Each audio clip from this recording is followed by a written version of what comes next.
ይናገረናል። አጭር ነገር ነው ምለው። ሉቃስ 8:4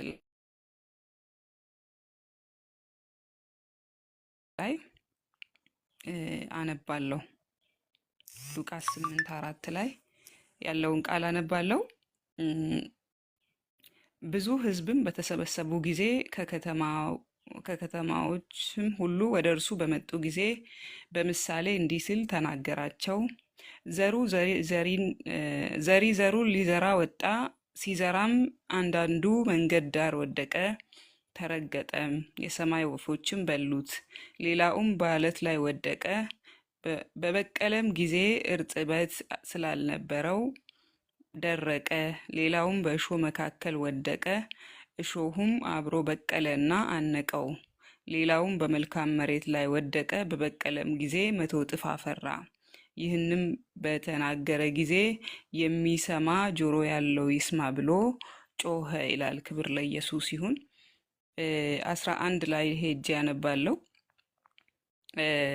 ያው ከላይ እስቲ ከ9 ጀምሮም ብቀጥል ችግር የለውም። ይህ ምሳሌ ደቀ መዛሙርቱም ይህ ምሳሌ ምንድን ነው ብለው ጠየቁት። እርሱም እንዲህ አለ፣ ለእናንተ የእግዚአብሔርን መንግሥት ምስጢር ማወቅ ተሰጥቷችኋል። ሌሎች ግን እያዩ እንዳያዩ እየሰሙም እንዳያስተውሉ በምሳሌ ነው። ምሳሌው ይህ ነው። ዘሩ የእግዚአብሔር ቃል ነው። በመንገድ ዳርም ያሉት የሚሰሙ ናቸው።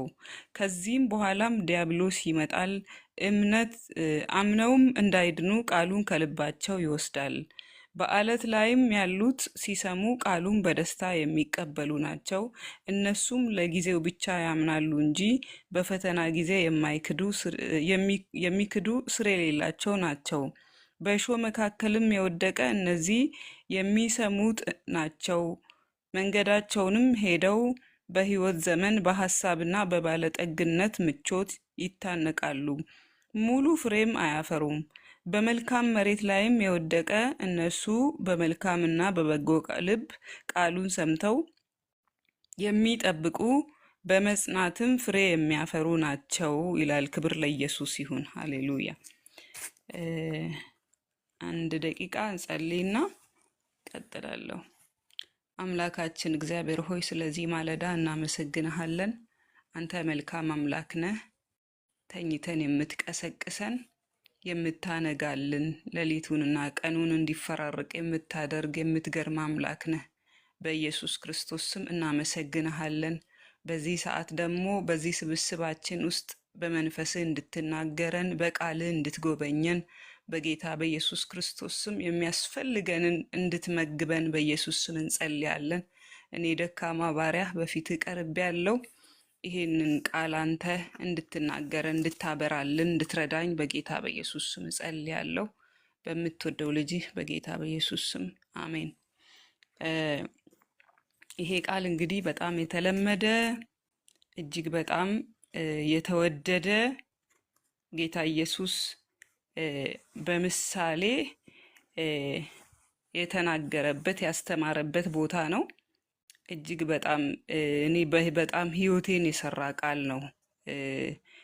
ሁል ጊዜ ሰምቼው የማልጠግበው ቃል ነው እና እንዲሁ ተነቦም ደግሞ ሙሉ መልእክት ሊያስተላልፍ የሚችል ነው። እንዲሁ ቃል በቃል ብዙ ባትናገሩበት የሚናገር ቃል ነውና ስሙ ይባረክ።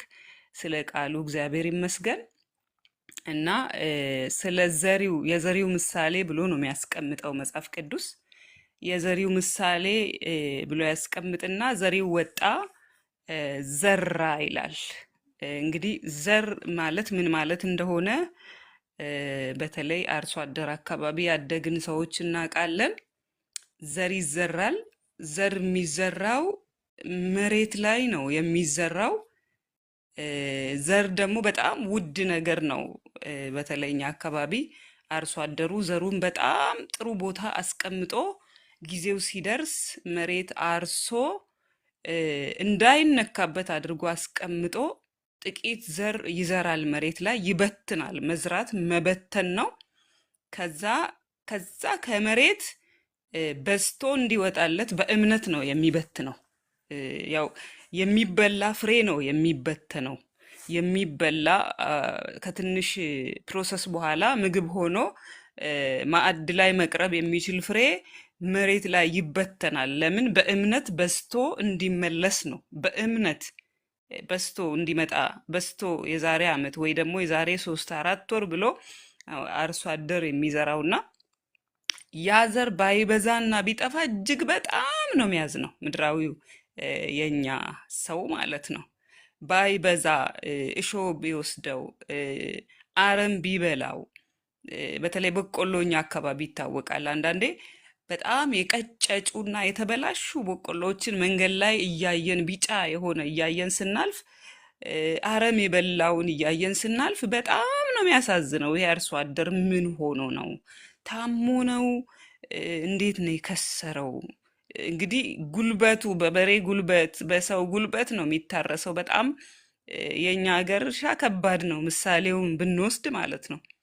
ያንን ዘርቶ ፍሬ ባያገኝ እጅግ በጣም ነው የሚያዝነውና አይደለም አርሶ አደሩ የሚያልፍ የሚያገድመው እርሻውን የሚያይ ሰው በጣም እያዘነ ነው የሚያልፈው።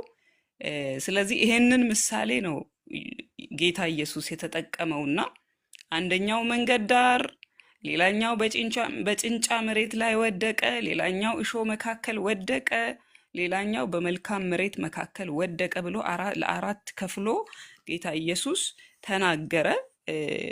እዛ ጋር የመጡ ሰዎች ብዙ ነበሩ። ለተለያየ ፐርፐዝ በተለያየ ጆሮ የመጡ ናቸው የመጡትና የእግዚአብሔርን ቃል እንዴት መስማት እንዳለባቸው ነው የተናገረው። እዚህ ጋር እኛ እንዴት እንስማ የሚለውን ነው ጌታ ኢየሱስ ህዝቡ እንዴት ነው የሚሰማው ብሎ ከፋፍሎ ነው ያስቀመጠው። እነኚህ የከፋፈላቸው መጀመሪያ መንገድ ዳር የወደቁ ፍሬዎች ብሎ ነው ያስቀመጠው። እንደ መንገድ ዳር የተከፈሉ መንገድ ዳር እንደወደቀ ፍሬ የሚሰሙ ሰዎች እንዳለ ነው ያስቀመጠውና እነሱን ምን ይላቸዋል? መንገድ ዳር የወደቀ ብሎ ለደቀ መዛሙርቱ ትርጓሜውን ሲናገር የማያስተውሉ ይላል። የማያስተውሉ ናቸው እነዚህ ሰዎች። መንገድ ዳር የወደቀ ፍሬ ብዬ ያልኩት ቃሉን የሚሰሙ ነገር ግን የማያስተውሉ ሰዎች ናቸው። ከዛ ምንድነው መንገድ ዳር የወደቀ ስለሆነ ወፎች ይለቅሙታል ነው የሚለው። እዚህ ጋር እንደዚህ ነው የሚለው። መንገድ ዳርም ያሉት የሚሰሙ ናቸው። ከዚህም በኋላ ዲያብሎስ ይመጣል፣ አምነውም እንዳይድኑ ቃሉን ከልባቸው ይወስዳል ይላል። ማቴዎስ ላይ ሄደን ስናየው ማቴዎስ ወንጌል ላይ ሳነብ አሁን ቅድም ያልኩትን ወፎች እንደሚለቅሙት ይናገራል። ማቴዎስ ወንጌል ላይ ያለውን ቃልም ደግሜ ላንብብላችሁ። ዞሮ ዞሮ መንገድ ዳር የወደቀ ፍሬ ማለት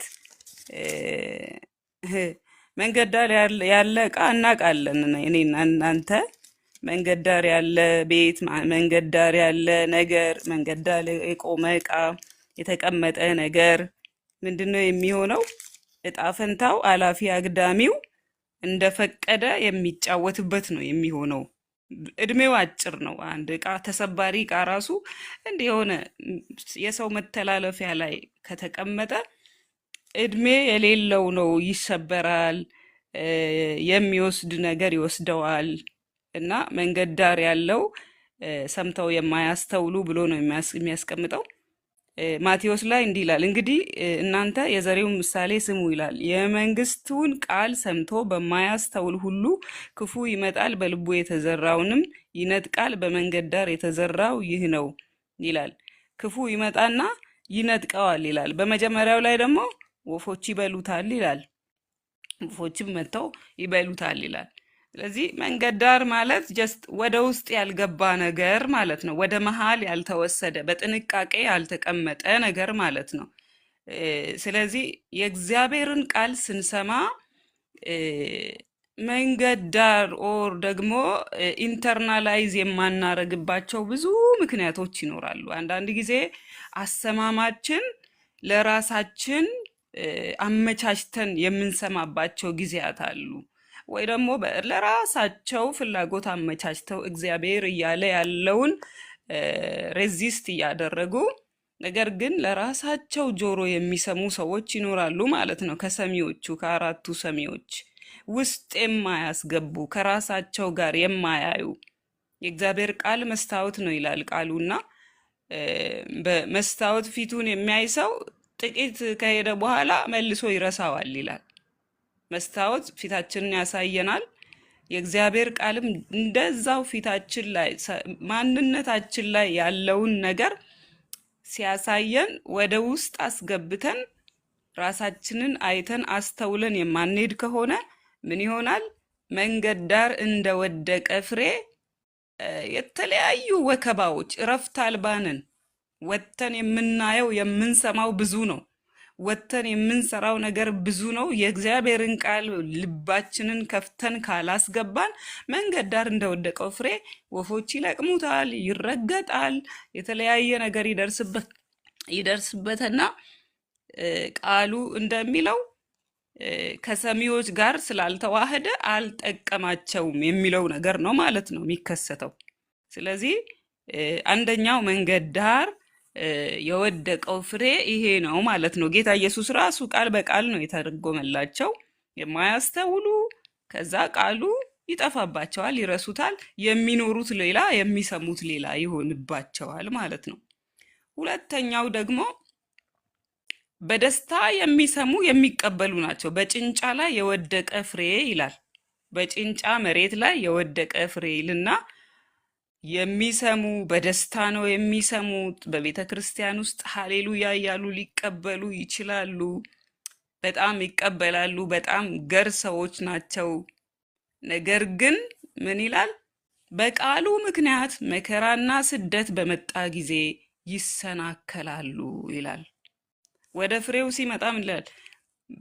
በጭንጫ መሬት ላይ የወደቀው ፀሐይም በመጣ ጊዜ ስር ስላልነበረው ደረቀ ይላል። ስር ሰዶ ውስጥ ገብቶ ለመቋቋም፣ ለመቆም፣ ለመቀጠል ራሱን ያላዘጋጀ ማለት ነው። ምክንያቱም ጭንጫ መሬት ዝም ብሎ ለስላሳ ውስጡ ብዙ መሬት የሌለው ብዙ አፈር የሌለው መሬት ማለት ነው።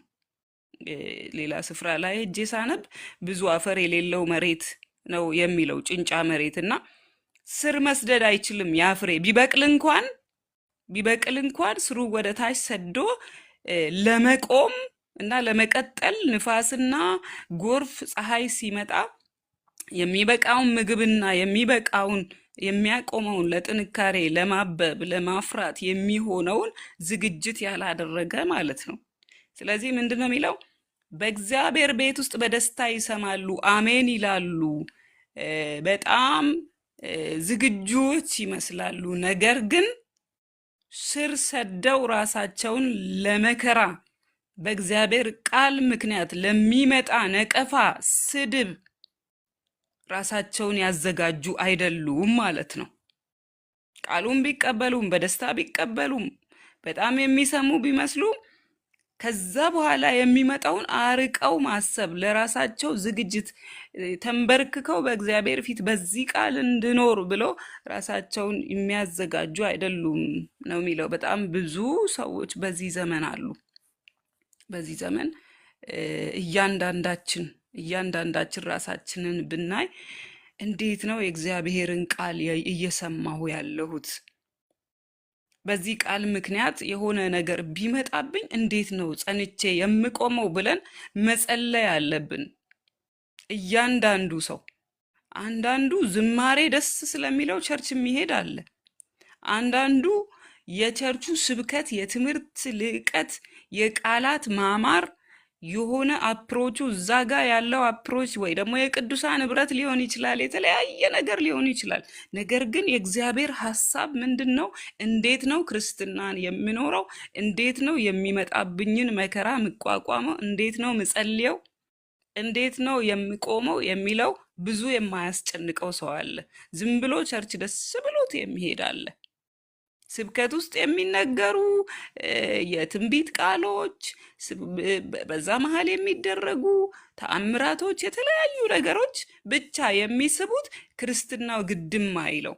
የነገ አካሄዱ ይሄ ቃል ለምንድን ነው የሚጠቅመኝ፣ እግዚአብሔር ምን እየተናገረኝ ነው ብሎ የማያስተውል ሰው አለ ማለት ነው። ክብር ለኢየሱስ ይሁን። ቃሉ በመከራ ጊዜ ሊጠብቀን ነው። ጌታ ኢየሱስ ክርስቶስ የእግዚአብሔርን ቃል በሙላት ተሞልቶ ወደ ምድረ በዳ ሄደና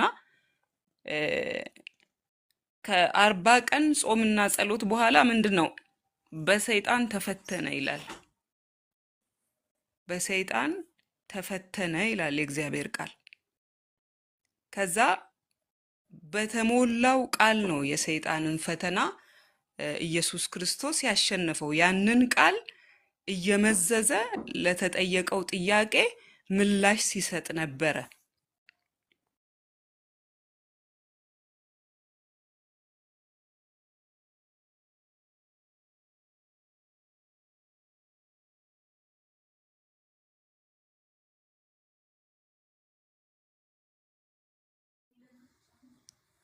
አዎ ይቅርታ። እና ጌታ ኢየሱስ በቃሉ ነው ያሸነፈው ማለት ነው። ድምፄ ይሰማል አይደለ? ድምፄ ይሰማል ብዬ አስባለሁ። አንድ ሰው ድምፅ ያሰማ፣ ድምፅ እየተሰማ ከሆነ ይሰማል ይሰማል። እሺ፣ ተባረኩልኝ።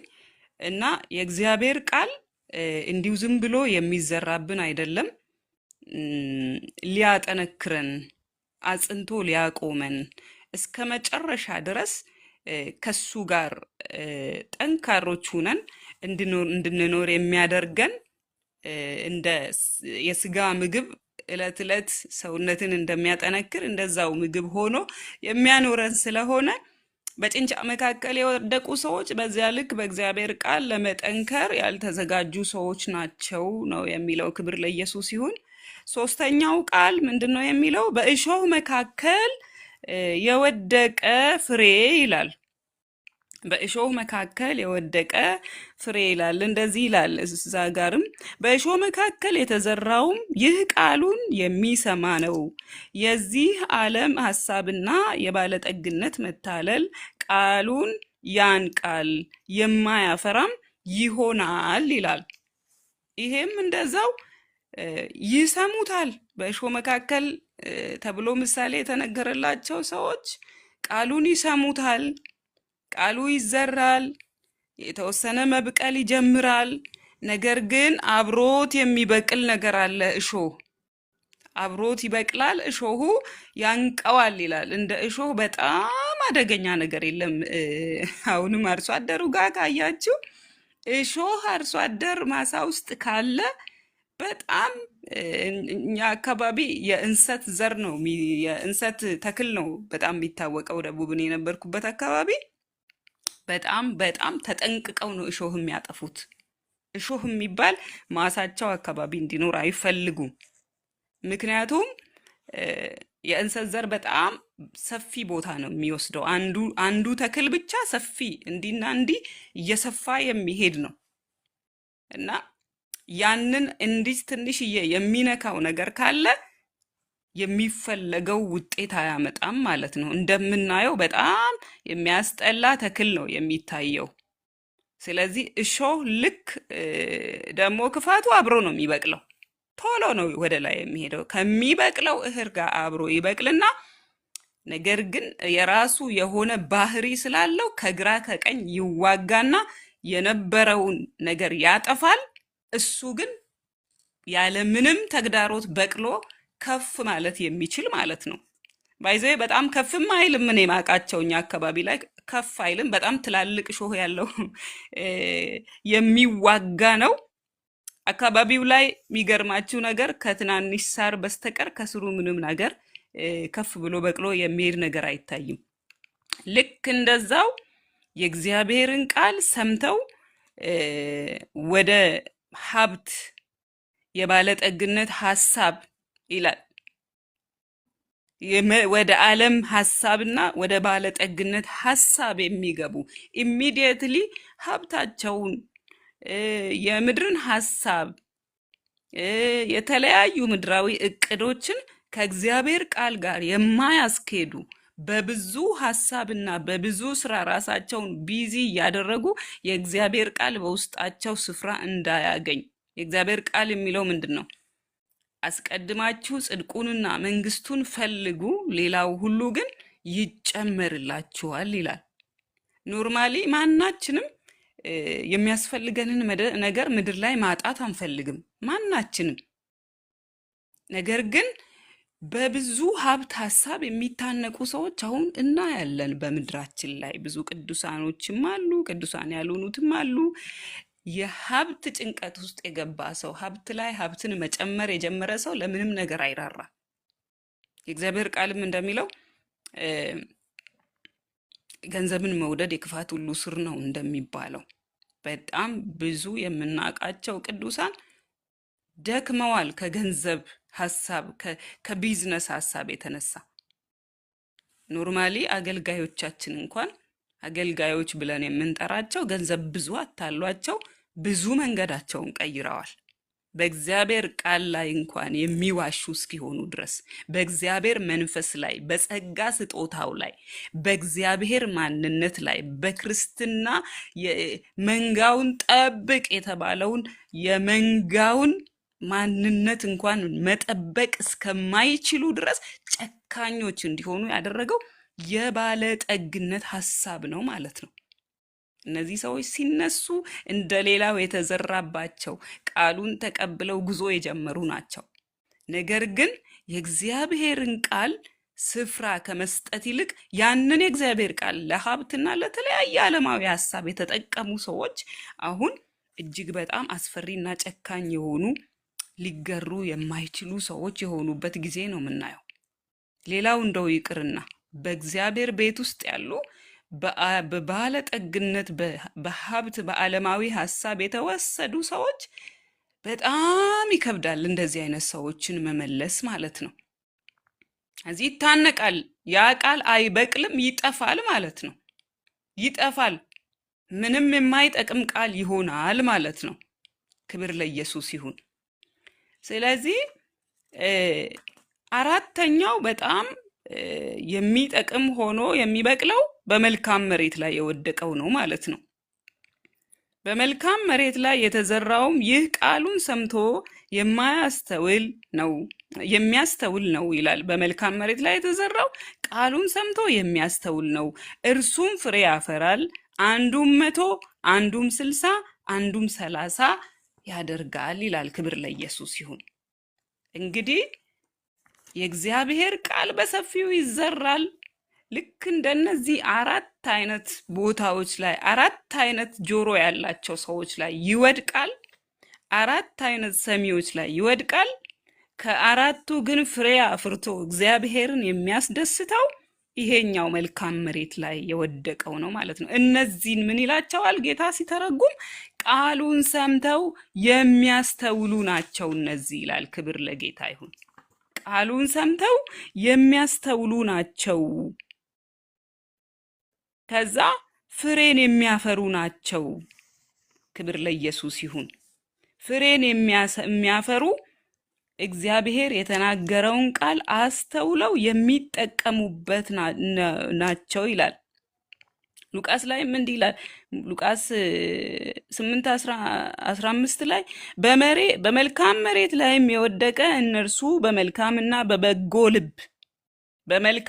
በበጎ ልብ ቃሉን ሰምተው የሚጠብቁ በመጽናትም ፍሬ የሚያፈሩ ናቸው። እዛ ጋር 60 ፍሬ 100 ፍሬ 30 ፍሬ ያፈራሉ ብሎ ነው ያስቀመጠው። እዚህ ጋር በቀጥታ ቃሉን ሰምተው የሚጠብቁ በመጽናትም ፍሬ የሚያፈሩ ናቸው ይላል። ክብር ለኢየሱስ ይሁን። ሃሌሉያ። እግዚአብሔር ሰምተው ከሚያስተውሉት መካከል ያድርገን በጌታ በኢየሱስ ስም። ሰምተው የማያስተውሉ ሰዎች እጅግ በጣም እግዚአብሔርን የሚያሳዝኑ፣ የእግዚአብሔርን ሐሳብ እየሰሙ የሚስቱ፣ እየሰሙ ለራሳቸው ምቾት የሚሰሙ፣ እየሰሙ የሚቀልዱ፣ የሚያሾፉ፣ እየሰሙ ለተለያየ ፐርፐዝ ቃሉን የሚያደርጉ የሚሸቅጡበት ብዙ ሰዎች ስላሉ እግዚአብሔር አምላክ ሰምተን ቃሉን የምናደርግ ፍሬን የምናፈራ ሰዎች እንድንሆን በኢየሱስ ክርስቶስ ስም ይርዳን። የመጨረሻ አንድ ቃል አንብቤ አበቃለሁ። ሕዝቅኤል 33 ላይ እንዲህ ይላል። በጣም ሰምተው የማያስተውሉ ሰዎች ምንድነው የሚሆኑት የሚለውን አንድ ትንሽ ነገር ብቻ ጨምሬ አበቃለሁ።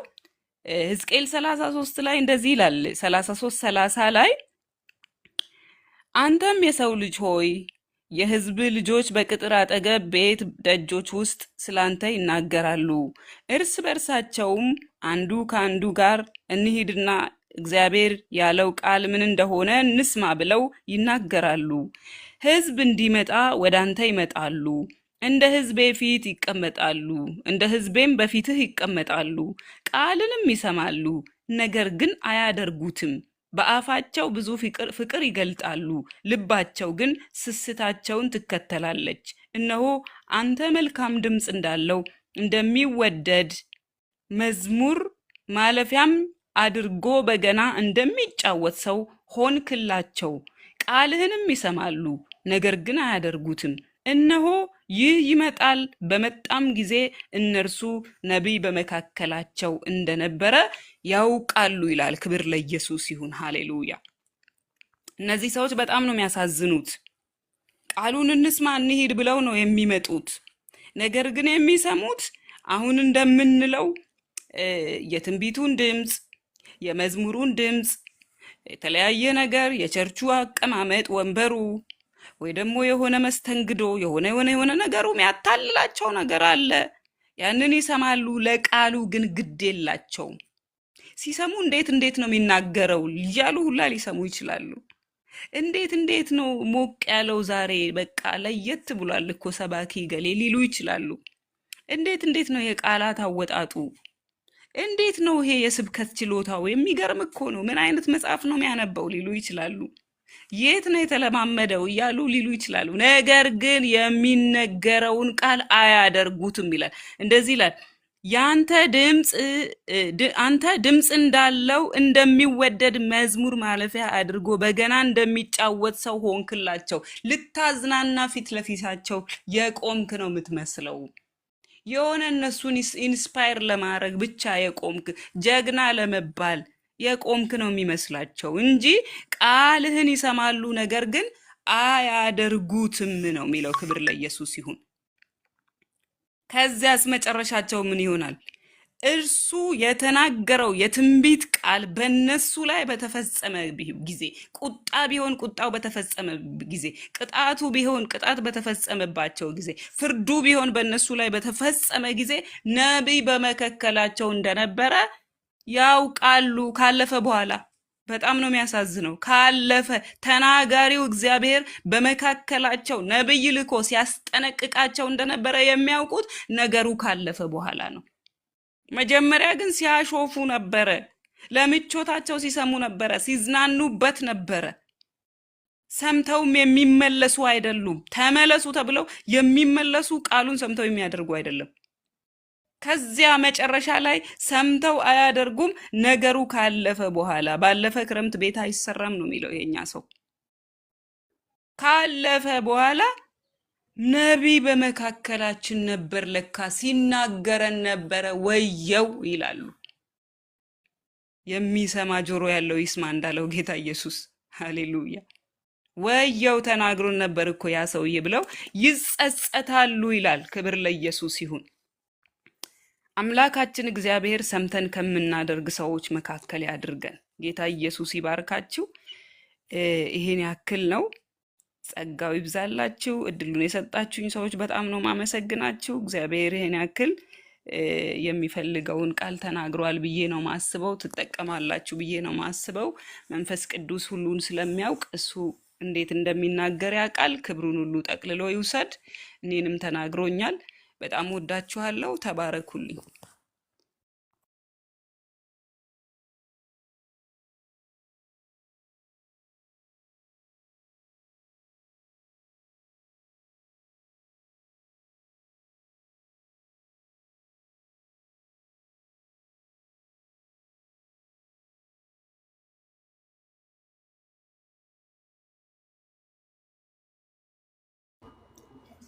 አሚን አሚን። ምንትዬ ፓስተር ዞር ብሏል መሰለኝ። ጌታ ኢየሱስ ዘመንሽን ይባርክ።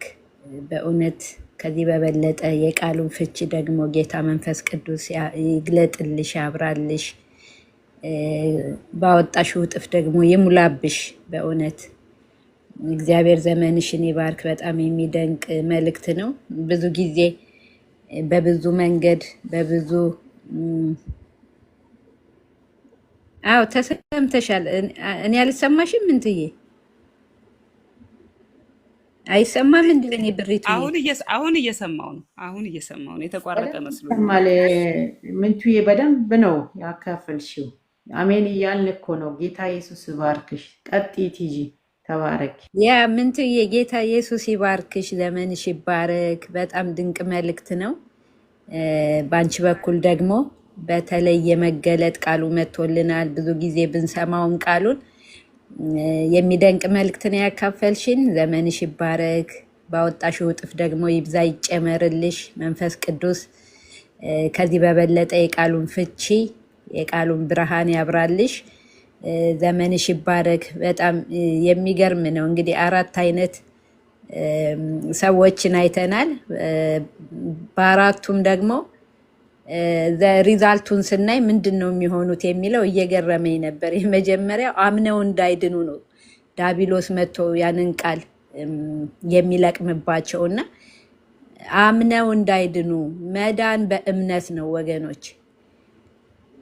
እምነት ከመስማት ነው፣ መስማት ከእግዚአብሔር ቃል ነው። ሰው የእግዚአብሔርን ቃል ሲሰማ፣ ወንጌል ሲሰማ ያምናል። ሲያምን ይድናል። አምነው እንዳይድኑ መጥቶ ዳቢሎስ ያንን ቃል የተዘራውን የእግዚአብሔርን ቃል እስፔሻሊ በዚህ ዘመን በብዙ መንገድ በብዙ ፕላትፎርም የእግዚአብሔር ቃል እየተሰበከ ነው፣ እየተነገረ ነው። ወንጌል ግን የሰሙት ቃል በእምነት ተዋህዶ ለመዳን እንዳይሆንላቸው ዳቢሎስ መጥቶ ይለቅማል።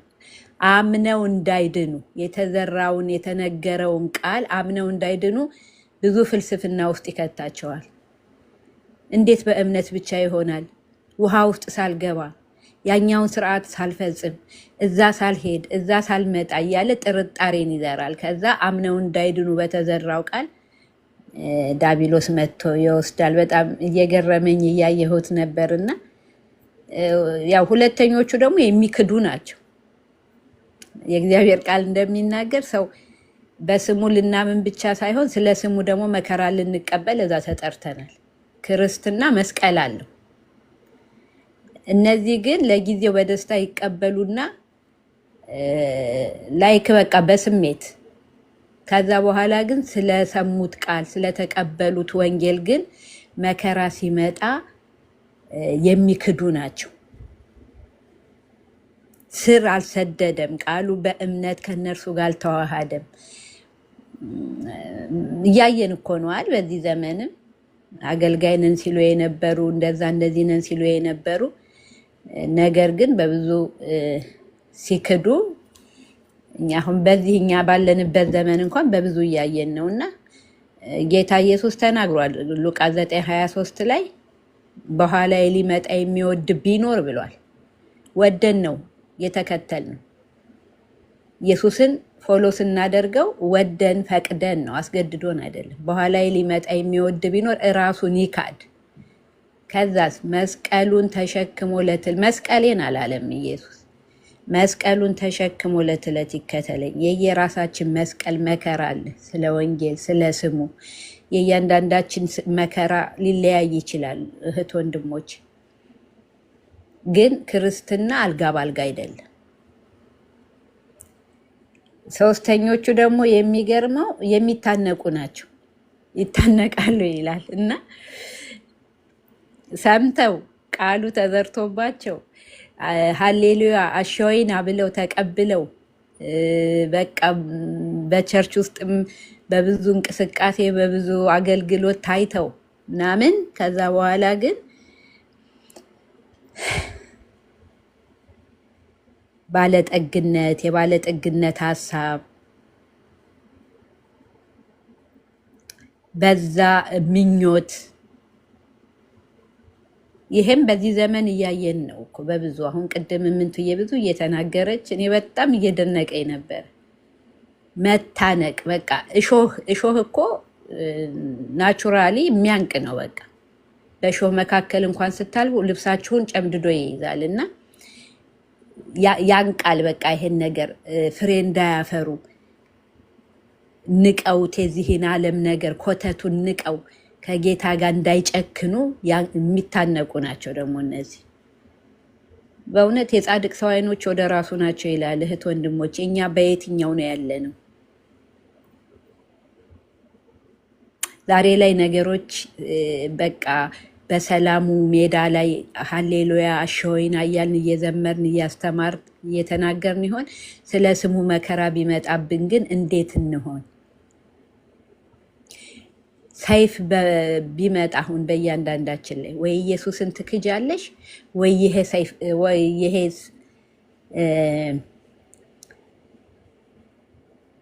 ሰይፍ ያርፍብሻል ብንባል ምን ይሆን ውሳኔያችን? ምን ይሆን ምርጫችን? ወገኖች እውነት ኢየሱስ ብለን እንደጀመርን ኢየሱስ ብለን እንጨርስ ይሆን?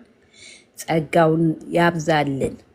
በእውነት ጸጋው ያብዛልን። ኢየሱስ ብለን እንደጀመርን ኢየሱስ ብለን መጨረስ ይሁንልን። ተባረኪ ምንትዬ፣ በጣም የደነቀኝ እያየሁት ነበረ። ጌታ ኢየሱስ ዘመንሽን ይባርክ።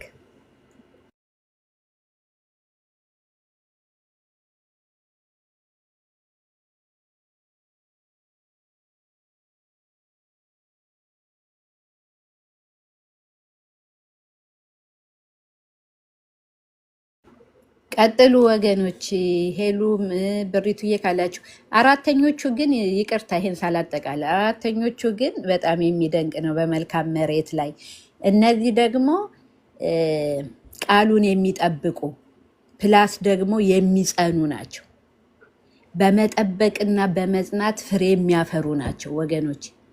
በብዙ እንሰበካለን፣ በብዙ እንማራለን፣ በብዙ እናነባለን፣ በብዙ እንሰብካለን፣ እንሰበካለን። ነገር ግን ያንን ቃል እንጠብቀዋለን ወይ? አንተን እንዳልበድል ቃልህን በልቤ ሰወርኩ አለ ዳዊት።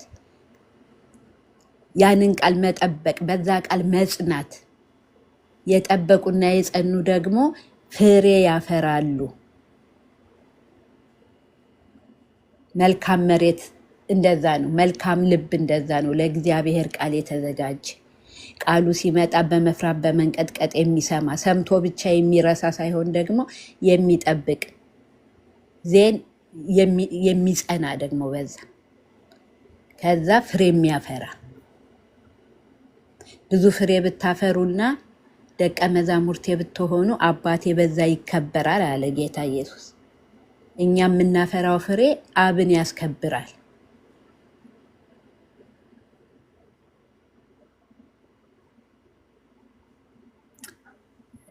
ቀንም እየተነጋገርን ነበር። ጌታ ኢየሱስ በማቴዎስ ወንጌል ላይ እንዳለ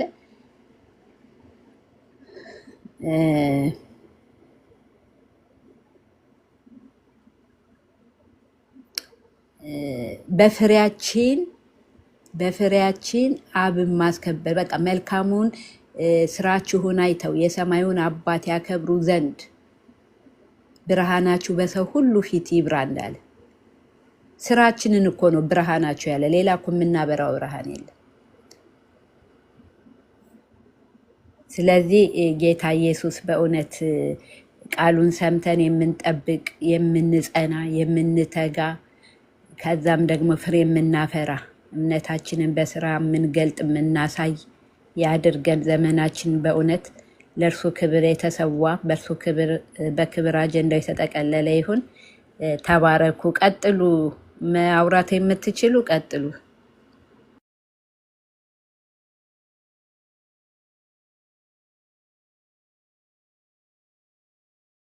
ተባረኪ ቲጂ።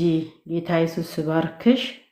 ምንቱዬ የዘላለም አምላክ እግዚአብሔር ይባርክሽ። እንግዲህ እግዚአብሔር በምሳሌ ቃሉን ሲናገር ጌታ ኢየሱስ በዛ ዘመን ለእስራኤል ነው የማይሰሙት ሰምቶ ዛሬም ለኛ እየተናገረ ነው የእግዚአብሔር ቃል። እንግዲህ ሁላችሁም አንቺም ቲጂም ተናግራችኋል። እኔም መጨመር አያስፈልግም።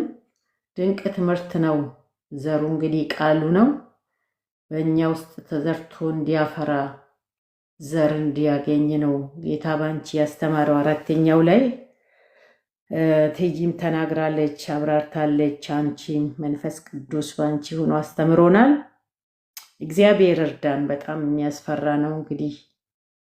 ነገር ግን ለደቀ መዛሙርቶቹ ጌታ ኢየሱስ መልሶ ይናገራል ቁጥር 9 ላይ እና ለእናንተ የእግዚአብሔር መንግስት ምስጢር ማወቅ ተሰጥታችኋል ይላል። ጌታ ኢየሱስ ቃሉን ሰምቶ የሚኖርበት ምስጢሩ ተሰጥቶናልና እግዚአብሔር እርዳን። አዎ በፈተና ጊዜ በእግዚአብሔር ቃል እንድንኖር፣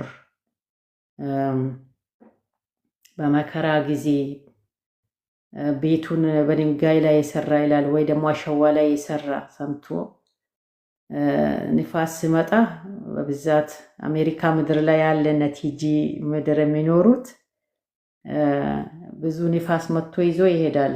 እምነታችን ጌታ ኢየሱስ ክርስቶስ ላይ ካልሆነ ፈተና ሲበዛብን ይዞ የሚሄደን ብዙ ነገር አለ፣ ተዘርቶ ማንጠቀምበት።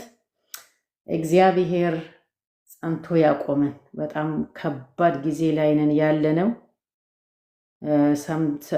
እንዳውም ሰብኮ የማይኖሩበት በበዛንበት ዘመን፣ ለሌሎች ጨለማ የሆኑበት ዘመን ላይ ስለሆነን እግዚአብሔር ሕዝቡን ይርዳ። በጣም የሚያስፈራ እኛንም የሚያነቃንቅ ዘመን ላይ ነው። በጣም ጠላት የሚሰራ ክርስቲያኖችንም በተጨነቅንበት ዘመን እዚህ ምድር ላይ ካልጸለይን በጣም ከባድ ጊዜ ላይ ያለ ነው። ቤተ ክርስቲያን በደከመችበት፣ ሌሎችንም እንደ ወንዝ ይዞ የሄደ ጠላት፣ ቃል የሌሉት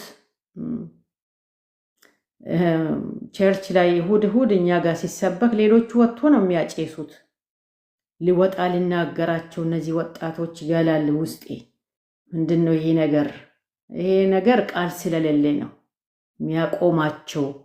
የሚገጽጽ እግዚአብሔር ቃል ስለማይሰበክ ተመለሱ ስለማይሉ በቃ ዳቦ ላይ ቅቤ እንደሚቀባ ነገር አድርጎ ነው የሚሰብኩትና ውስጣቸው የለም። አሁን የተናገረ እግዚአብሔር ቃል በእውነት ይገርማል። እግዚአብሔርን አይፈሩም። እግዚአብሔር ቃል ውስጡ ያለው ሰው እግዚአብሔርን ይፈራል። ብበድልም መንፈስ ቅዱስ ውስጣችን ሆኖ ይወቅሰናል እና ወጥቶ ነው የሚያጨሱት። መጽሐፍ ቅዱስ የዝማሬ መጽሐፍ የሰጡ 2-3 ወጣቶች አሉ። 3 እንደውም ወጣቶች አይባሉም በነገራችን ላይ ከ30 በላይ እድሜ፣ አንዱ 40 ይሆን እንደሱ ነው። የሚያሳዝን ነው።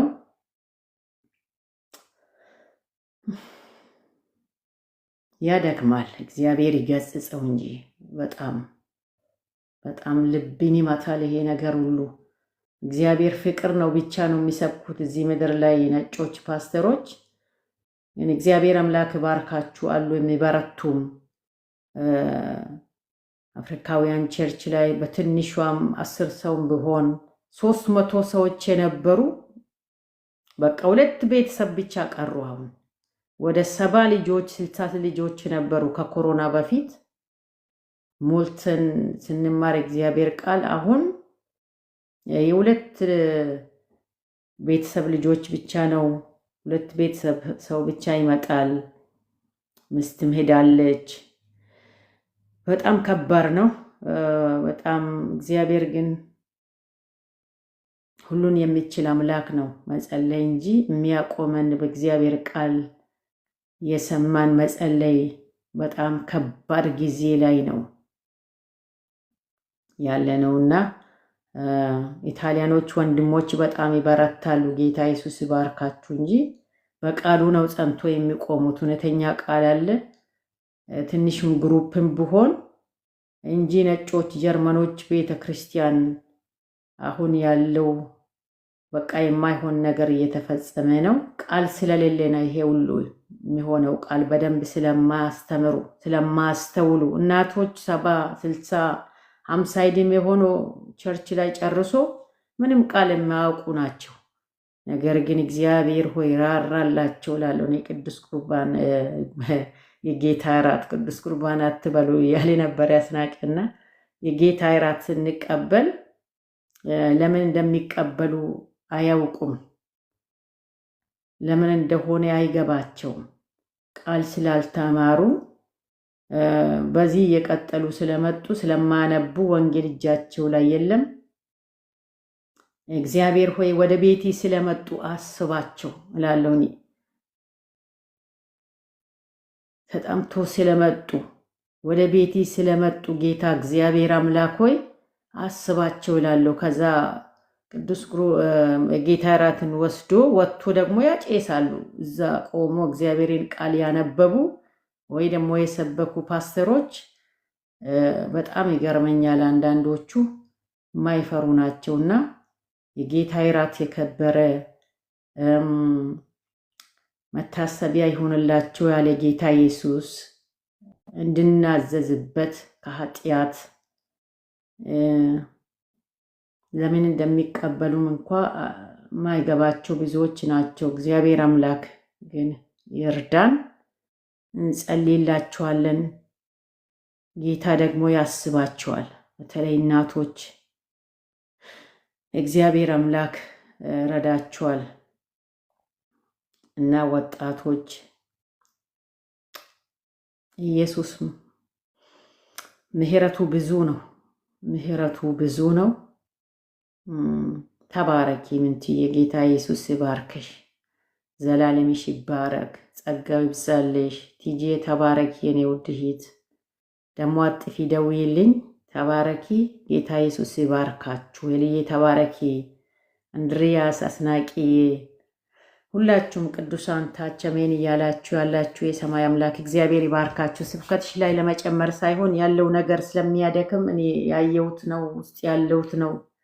ይሰማሉ ግን ፍሬ የለም። ደረቅ ነው፣ በቃ ደረቅ ነው። እንግዲህ እግዚአብሔር መልካም አምላክ ነው።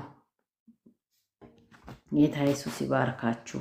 ቀጢ ኤልዬ አንቺ ተናገሪ፣ ወይ አስናቄ ወይ ዳንኤል ቀጥሉ እናንተም። ጌታ ኢየሱስ ይባርካችሁ ቅዱሳን። አሜን አሜን። ብሪትዬ ተባረኪ። ጌታ ኢየሱስ ይባርክሽ። በእውነት ጌታ እግዚአብሔር ደግሞ አንቺን ለዛ ምድር ጉበኛ አድርጎ አቁሞሻል። እግዚአብሔር ጸጋውን ያብዛልሽ። ደግሞ ይህን ትውልድ በጸሎትሽ በጩኸትሽ ወንጌልን በመናገር ፍሬን እንድታፈሪ በክርስቶስ መንፈስ ትውልዱን ምድሪቷን መማረክ እንድትችይ እግዚአብሔር አምላክ አቅምን ኃይልን ብርታትን ይጨምርልሽ። ተባረኪ ምንቱዬ ተባረኪ። ጌታ ኢየሱስ ይባርክሽ። በጣም የሚገርም የሚደንቅ ቃል ነው። የምናውቀውም ቢሆን ቲጂም እንዳለችው ዛሬ ደግሞ ጌታ በአንቺ አልፎ በአዲስ መልኩ እንድናስተውል እግዚአብሔር አምላክ ተናግሮናል። ጌታ ይባረክ። ተባረኪ። አንቺም ጸጋ ይብዛልሽ፣ በእውነት ይጨምርልሽ። ደግሞ እንደሰበክሽው እንደ ቃሉ እግዚአብሔር አምላክ በመልካም መሬት ላይ እንደተዘራ ዘር በብዙ ፍሬ እንድትገለጪ ያድርግሽ። እኛንም እግዚአብሔር አምላክ ይርዳን፣ በእውነት ያንቃን። እኛ ጌታ በብዙ መልኩ ይናገረናል። በሚናገረን ቃል በመንገድ ላይ እንደወደቀውም ሳይሆን በጭንጫ መሬትም ላይ እንደተዘራው ሳይሆን በእሾህም መካከል እንደወደቀው ሳይሆን ነገር ግን በመልካም መሬት ላይ እንደተዘራ ዘር ፍሬን እንድናፈራ ለአምላካችን ቀን በእውነት ያለ ፍሬ ሆነን እንዳንገኝ መቼም ቃሉን ሰምተናል። በመንገድ ዳር የተዘራው ያው ሰምተው ወዲያው ቃሉን ምን እንደሆነ የሚረሱ የሚዘነጉ የሚሰናከሉ ናቸው። እኛ በብዙ ሰምተናል። ብዙ እግዚአብሔር አምላክ በጌታ ቤት እንድንቆይ አድርጎናል። በብዙ አስታጥቆናል። ነገር ግን በምንም አይነት በምናልፍበት ጎዳና በፈተና በመከራ ውስጥ ጉልበታችን እንዳይላላ በእውነት ጸንተን እንድንቆም እግዚአብሔር ይርዳን። ጸንተን በመቆም በምናልፍበት መንገድ ሁሉ በብዙ መከራ፣ በብዙ ፈተና፣ በብዙ እንግልት ውስጥ ታልፎ እስከ ሞት ድረስ ነፍሳቸውን ለዚህ ወንጌል አሳልፈው ሰጥተው የልቦና ዓይኖቻቸው ስለተከፈቱ ጌታ መንፈስ ቅዱስ ስለረዳቸው የምድሩን የጊዜውን መከራ ሳይሆን በሰማይ የሚጠብቃቸውን ደስታና የዘላለም ክብር በመመልከት በብዙ ዋጋ መክፈል ውስጥ ይህ ወንጌል ወደ እኛ ደርሷል። ዛሬ እግዚአብሔር ባለተራ አድርጎ በእኛ እጅ ውስጥ ይህንን ወንጌል ሰጥቶናልና በእውነት በምናልፍበት መንገድ ጌታ በሚያስቀምጠን ስፍራ ሁሉ ጸንተን በመቆም በጭንጫ መሬት ላይ እንደተዘራው ዘር ሳይሆን በመልካም መሬት ላይ እንደተዘራው ዘር በእኛ የእግዚአብሔር ቃል ፍሬን እንዲያፈራ እንዲያድግ መድረስ ወዳለብን ሁሉ መድረስ እንደ እግዚአብሔር ፈቃድና ሐሳብ ፍሬን ማፍራት እንድንችል ያለ ፍሬ እንዳንሆን እግዚአብሔር ይርዳን። በምድር ባለጠግነት በምድራዊ ሐሳብ በሚያልፈው በእውነት ያልፋል። እንደ እንፋሎት ነው። የኛም ህይወት ያልፋል አይደለም? በምድር ያለው ነገር እኛ ራሳችን እናልፋለን። እግዚአብሔር ቃል እንደሚል የሰው ህይወት በምድር ላይ አሁን ታይቶ እንደሚጠፋ እንፋሎት ነው ይላል። እንደ እንፋሎት በሆነው ዘመን በምድራዊ ኮተት በምድራዊ ባለጠግነት ሐሳብ ፍሬን ሳናፈራ እንዳንቀር በእውነት ጌታ ከኛ ፍሬ ሊፈልግብን ሲመጣ ፍሬ የሚገኝብን እንድንሆን እግዚአብሔር በነገር ሁሉ በእውነት ይርዳን። እንደ ቃሉ የሆነ ማስተዋልን ይስጠን።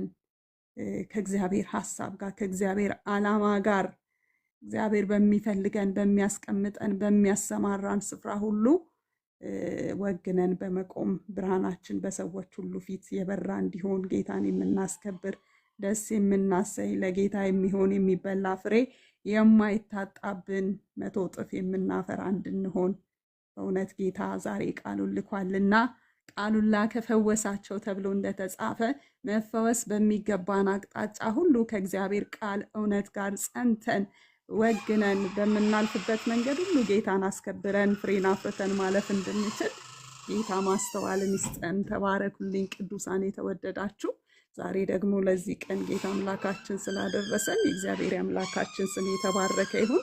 ቲቲዬም ቃሉን በሚገባ እንደገና ደግሞ እንድናስተውል ገልጠሽዋል። ተባረኪ። ጌታ ኢየሱስ ይባርክሽ። ዘመንሽ፣ ሕይወትሽ፣ አገልግሎትሽ ይባረክ። ተባረኪልን። ደግሞ ዛሬ ስላገኘንሽ ድምፅሽንም መስማት ስለቻለን ደስ ብሎኛል። ቲጂዬ፣ ኤፍዬ፣ ልጅሽ ተባረኩ። በጣም የምንወዳችሁ የተወደደ ቤተሰብ ናችሁ። ጌታ ኢየሱስ ደግሞ በብዙ ጸጋ፣ በብዙ አቅም፣ በብዙ ኃይል፣ በብዙ ክብር፣ በብዙ ፍሬ ይግለጣችሁ። በእውነት እንደተናገርነው፣ እንደሰበክነው፣ እንደሰማነው በመኖር ፍሬን ማፍራት እንድንችል በፊቱም የማያሳፍር ሰራተኛ የጌታን ልብ የሚያሳርፍ እንጂ የሚያሳፍር ሰራተኛ ሆነን እንዳንገኝ የታመነ ሰራተኛ የጌታውን ልብ ያሳርፋል እንደሚል በጌታ ቤት የታመንን የጌታን ልብ የምናሳርፍ ሰራተኞች በእውነት እግዚአብሔር አምላክ ቀን ሳለ እድል ሰጥቶን ሳለ ደጁ ሳይዘጋ ልንሰራ የማንችልባቸው ሌሊቶች ይመጣሉ ይላል የእግዚአብሔር ቃል። ነገር ግን ጌታ ኢየሱስ ክርስቶስ ራሱ ቀን ሳለ የላከኝን ፈቃድ እፈጽም ዘንድ ይገባኛልና እንዳለ ቀን ሳለ የላከንን ፈቃድ የምንፈጽም ፍሬያማዎች በእውነት እግዚአብሔር ባሰማራን ስፍራ ሁሉ በእውነት በዚህ ፕላትፎርም ዕለት ዕለት የምትተጉ አብረን የጌታን ብርሃን የምናበራ ወንጌልን የምንሰራ እስከ መጨረሻዋ ቀን ድረስ ጸንተን የምንቆም መሆን እንድንችል ጌታ እግዚአብሔር ይርዳን፣ እኛን ይርዳ። በዙሪያችን ያሉትን የትዳር አጋሮቻችን፣ ልጆቻችን፣ ዘር ትውልዳችን፣ ቅዱሳኑን ሁሉ በጌታ በኢየሱስ ክርስቶስ ስም እግዚአብሔር ቃሉን ልኳልና መፈወስ፣ መንቃት፣ ወደ ዓላማው መግባት፣ በዓላማው ስር ገብተን ብዙ ፍሬ ማፍራት፣ በፍሬያችንም ጌታን ደስ ማሰኘት ማክበር ይሁንልን። ተባረኩልኝ። እኔ በማለዳ ሌሊት ተነስቼ ጸልዬ ነበር። እግዚአብሔር ረድቶኝ 9 ሰዓት ጀምሮ እየጸለይኩኝ ነበረ። በኋላም ፓስተር ቤቱን ሲከፍት የተወሰነ ከእናንተ ጋር ቆየሁና ደግሞ ስራ ስለ